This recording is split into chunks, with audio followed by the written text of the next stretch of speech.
Welcome, everyone, to the Christian Patriot Report. I'm your host, Don Gardner, and on today's show, we're going to be talking about Bidenomics, how it's building a stronger America, and we'll be talking about the movie Sound of Freedom. All that and more right here on the Christian Patriot Report. You don't want to miss this.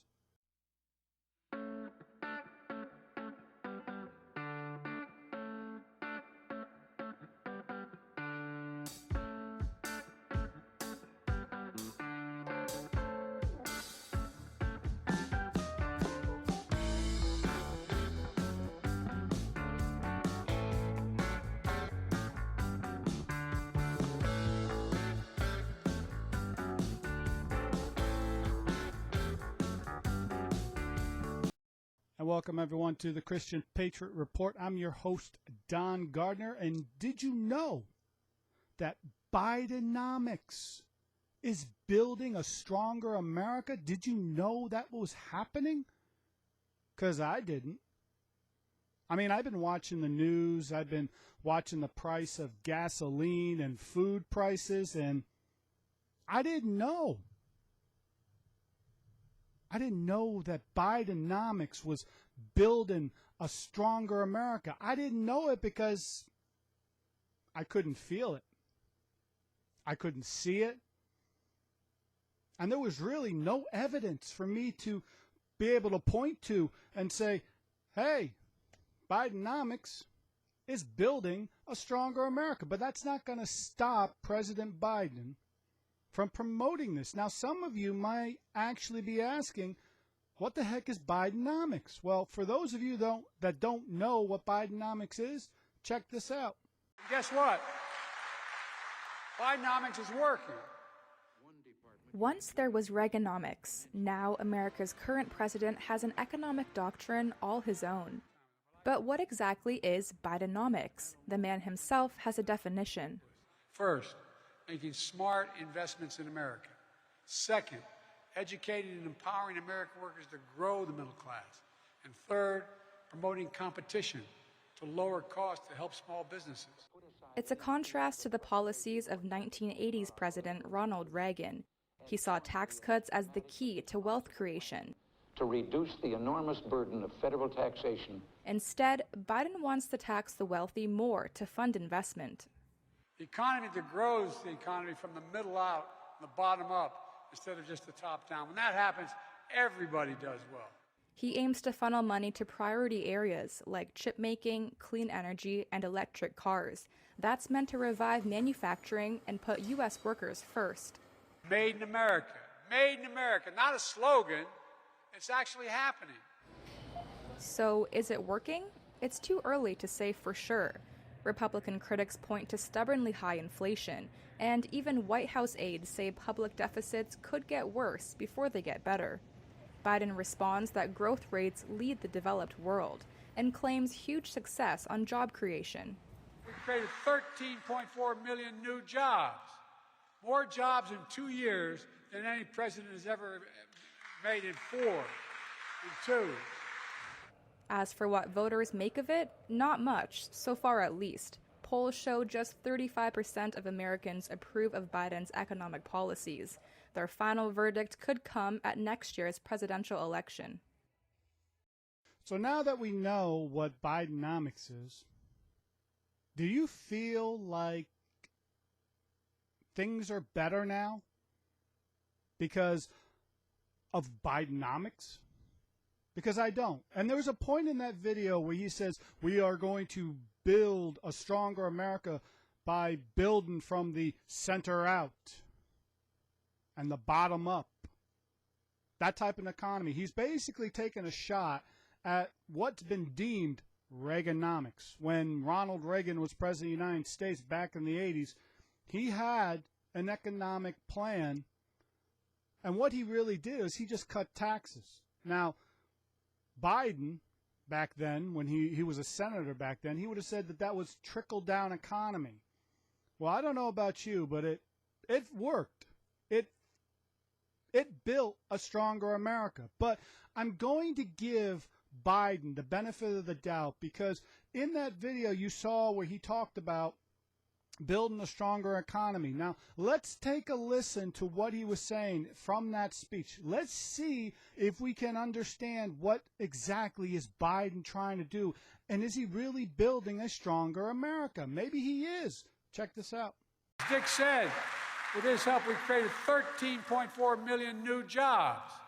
More jobs in 2 years than any president has ever made in 4 and 2. And folks, it's no accident. That's Bidenomics in action. Bidenomics is about building an economy from the middle out and the bottom up, not the top down.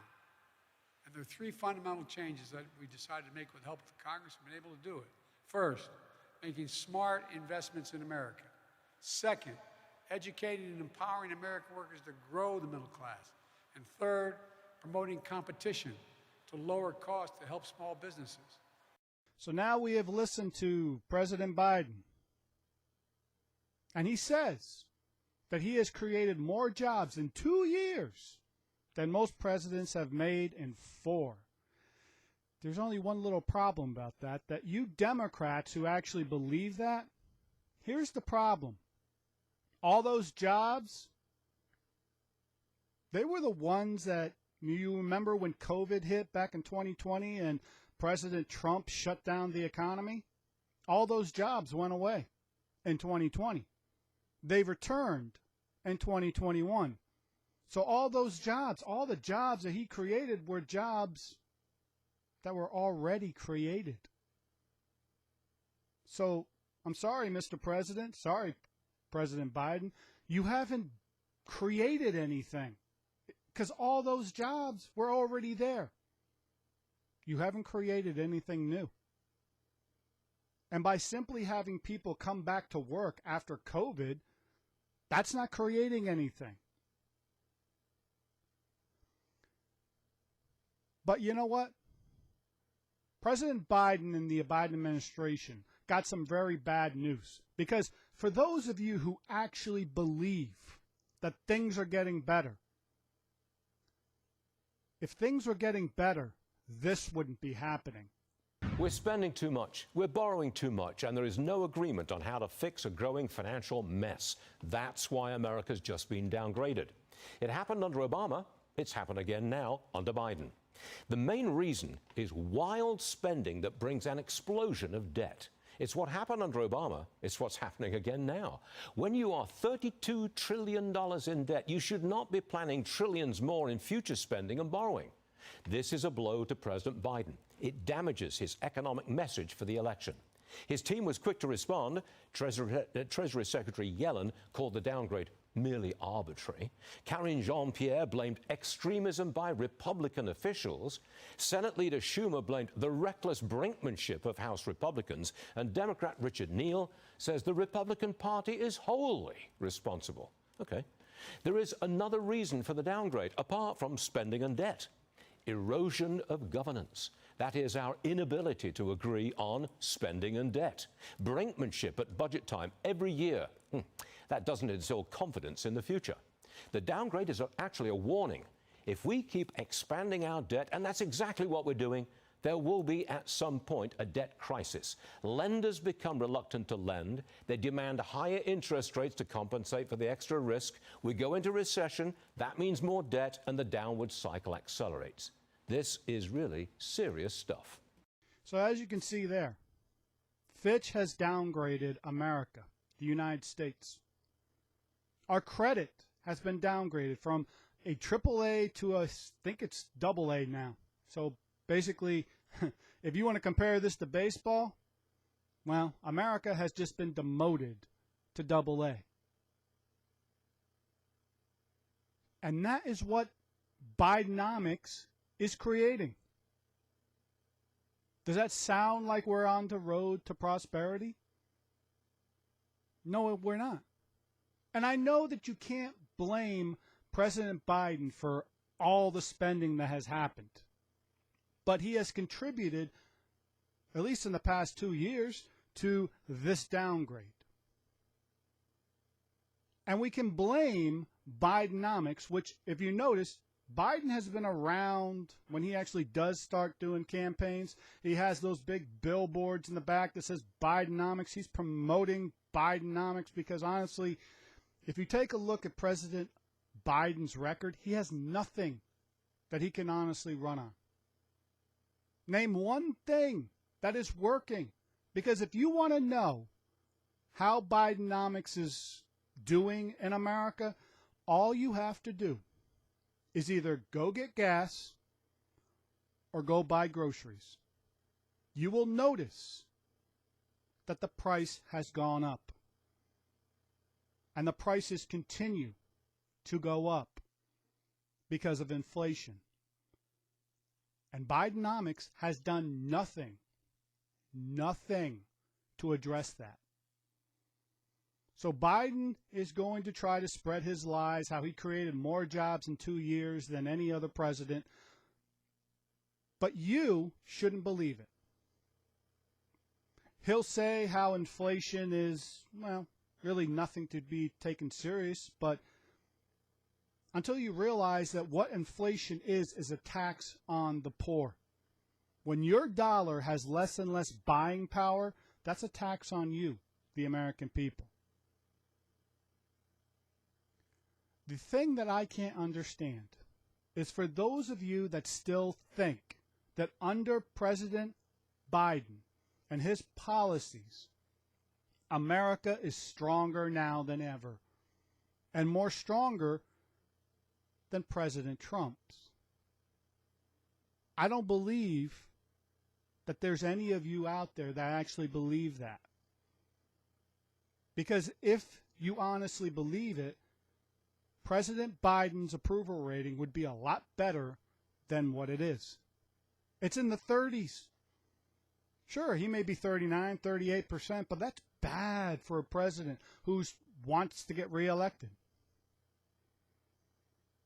And this is a man that, with more and more corruption coming out, we're seeing exactly what type of president is President Biden. And you will feel exactly what Bidenomics is doing to America. You will feel it every single time you put gas in your tank and every single time you go to buy groceries. You will feel the effects of Bidenomics. And for those of you that lived through President Reagan and lived through Reaganomics, how does it feel? Now, I only lived through a couple years as Ronald Reagan as president. He was already president when I was born. And once I got to a point where I realized what was going on, it was during his second term as president. But I could feel things were better back then compared to now. And you know what?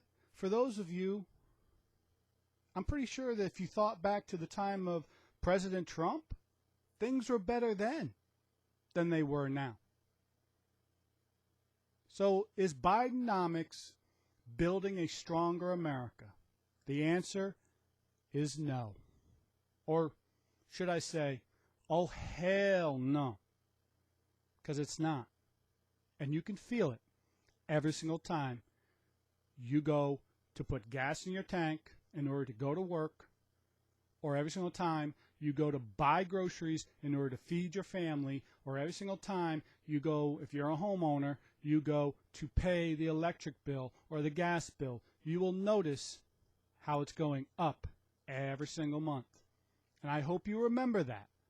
When November of 2024 rolls around, I hope you remember the pain that Bidenomics cost on you when you go and vote.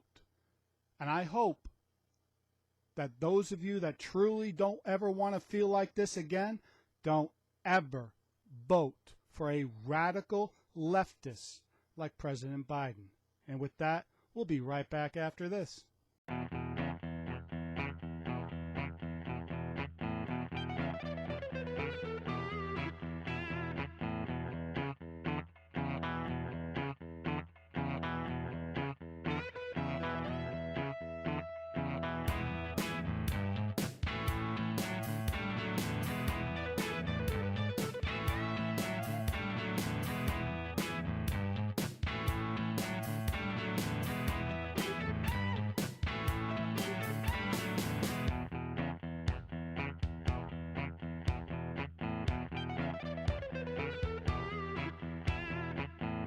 Welcome back, everyone, to the Christian Patriot Report.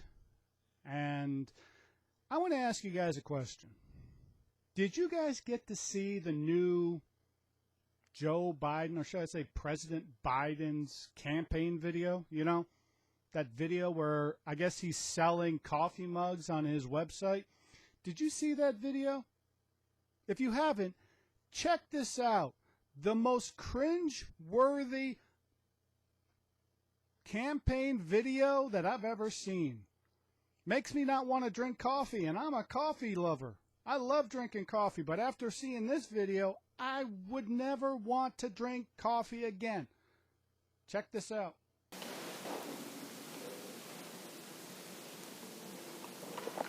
I like my coffee dark. Does that make you want to drink coffee? Because it sure as hell doesn't make me want to drink coffee. As a matter of fact, I want to stop drinking coffee. But let's try to look at this in a positive spin. Because at least he didn't say he liked his coffee black. Because he is the most racist president in American history. If you actually take a look at his record, he is the most racist president. So I'm surprised instead of, in saying dark, he actually said, I like my coffee black. Because he's just constantly talking about race, constantly talking about the color of people's skin. I mean, I'm surprised he didn't talk about the color of his coffee. But that's just cringeworthy. And someone really needs to, after shooting that video, whoever's running the Biden campaign, you watched that video and said, yeah, let's put that out. It doesn't make him any more creepy after President Biden is, there's videos out on YouTube where he is sniffing kids and doing some other crazy things to kids. I mean, he's the most cringeworthy president. I mean, come on. Honestly, Biden campaign, that was a video you want to put out? Now, let's compare that to President Trump, because Trump's running for president, even though he's been indicted for the third time. Apparently, if you indict a president, I don't know if Trump's trying to, get indicted as much as possible, because honestly, that's a whole different subject on why he's getting indicted. I mean, honestly, that should show you that the Democrat Party really wants to try to get Trump. Either you're afraid of him or you want him to win because you think you can beat him. But let's compare campaign videos. We just saw President Biden. Let's check out President Trump's newest campaign. Check this out. How far will the most corrupt president in history go to keep Republicans from winning back the White House? Meet the cast of unscrupulous accomplices he's assembled to get Trump. Alvin Bragg, the radical liberal New York prosecutor who refuses to prosecute violent criminals. Jack Smith, who's made a career persecuting innocent Republican officials. Letitia James, the socialist who ran on the promise, I'll go after Trump. And Biden's newest lackey, Atlanta DA, Fani Willis. So incompetent, on her watch, violent crimes have exploded. So tainted, Willis was thrown off one case for trying to prosecute a political opponent. So corrupt, Willis got caught hiding a relationship with a gang member she was prosecuting. So dishonest, Willis was accused of creating a fake subpoena. Welcome to the Fraud Squad. I'm Donald J. Trump, and I approve this message. See the difference? I mean, I don't feel creeped out by that video. I mean, that pretty much hits the nail on the head on all these indictments. I mean, it should be comical. How many times is President Trump going to get indicted? I mean, it's laughable at this point, because I know what they're trying to do. They're trying to kneecap his presidency, or his campaign at least, and they're trying to take him out, to make him ineligible to run for president. And they believe that with these indictments, which when you actually take a look at what they're charging him, It makes you want to vote for him even more. It honestly does. It keeps his name in the newspapers. It keeps, and you know, did you ever see that video where they actually showed when something bad happens to Biden, like Hunter Biden gets indicted, and then something happens to Trump, or this piece of information comes out about the Biden crime family, and then Trump gets indicted? It's like it's starting to become comical. I mean, what's next? It makes you think, are you honestly going to get him? Because it would be laughable if you have indicted and you have wasted so many times in the American people's time with all these indictments just to turn out he's found to be innocent. Because either I'm trying to wrap my head around, do you honestly fear President Trump and fear that he can beat you? Or do you honestly think that he's the only person that you can beat as president in the 2024 election? Because the only reason that you would want to indict this man that many times on these bogus charges is if you honestly believe you can beat him. And the more and more that you start promoting this Bidenomics crap that you want to promote, the more people are going to want to vote for Donald Trump. And honestly, at this point in the general election, if it comes down to President Trump or President Biden, who are you going to vote for, America? I would think you'd want to vote for President Trump because at least under President Trump, his economy was a heck of a lot better, minus the 2020, the year 2020 and what happened there with COVID. But isn't it also interesting that now all of a sudden they start talking about, well, COVID might come back, this might come back. Look, Biden's in trouble. And with campaign videos like that, it should just show you how desperate they are. And with every single one of these indictments of Donald Trump, it should show you just how desperate they are because they have nothing that they can run on. There's not one thing that President Biden has done that he can point at and say, see, this is why you should reelect me. And I know that I'm a Ron DeSantis supporter, and I will continue to support Ron DeSantis in the Republican primary. But as soon as that is decided, if it comes down to that, as the polls are showing, Donald Trump is leading, and if he becomes the nominee, you're darn right I'm going to vote for Donald Trump over this mess, which is Joe Biden. And I think you should too. And with these videos like that, does that make you want to drink coffee? Does that make you want to buy coffee mugs? Doesn't make me want to. As a matter of fact, I think President Biden should seriously look into coffee enemas. If you would like to watch full episodes of the Christian Patriot Report, go check out our Rumble channel. The link to that channel is in the description below.